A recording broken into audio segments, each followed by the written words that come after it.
আসসালামু আলাইকুম ভিউয়ার্স, নতুন একটা ভিডিও একেবারে ভিন্ন স্বাদের ভিন্ন রূপের এবং ঢাকার থেকে বহু দূরের যেটা বলে উত্তরবঙ্গের একটা ভিডিও নিয়ে আপনাদের সামনে হাজির হলাম। জানি এবং আমি নিশ্চিত আপনাদের ভালো লাগবে।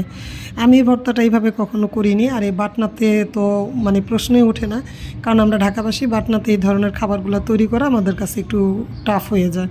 তারপর আমি একটু চেষ্টা করলাম, কারণ আমার খুব ইচ্ছে করেছে এইভাবে ভর্তাটা করে খাবার। তা আমি বগুড়ার ছোট আলুগুলো সিদ্ধ করে নিয়ে আলুটা প্রথমে থেতলে দেন আমি শুকনো মরিচ থেতলে নিয়েছি। এখন পেঁয়াজ আর ধনিয়া পাতা দিব।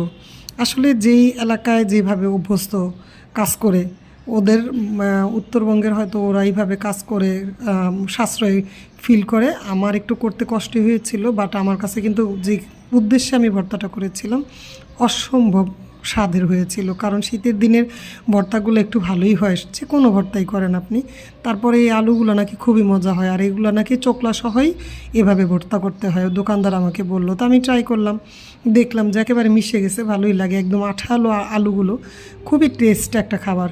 আপনাদের সাথে গল্প করতে করতে আমি তো সরিষার তেলই দিতে ভুলে গিয়েছি। তো যাই হোক, ভর্তাটা দেখিয়ে দিলাম। আমি এখন আবার সরিষার তেল একটু মিশিয়ে নিব, কারণ সরিষার তেল ছাড়া আলু ভর্তা তো মানে ভাবাই যায় না। তা আমি একেবারে খাঁটি সরিষার তেল নিয়ে নিলাম, এটা সাভার থেকে আনা তেলটা আমার। বাস, কেমন লাগে জানাবেন।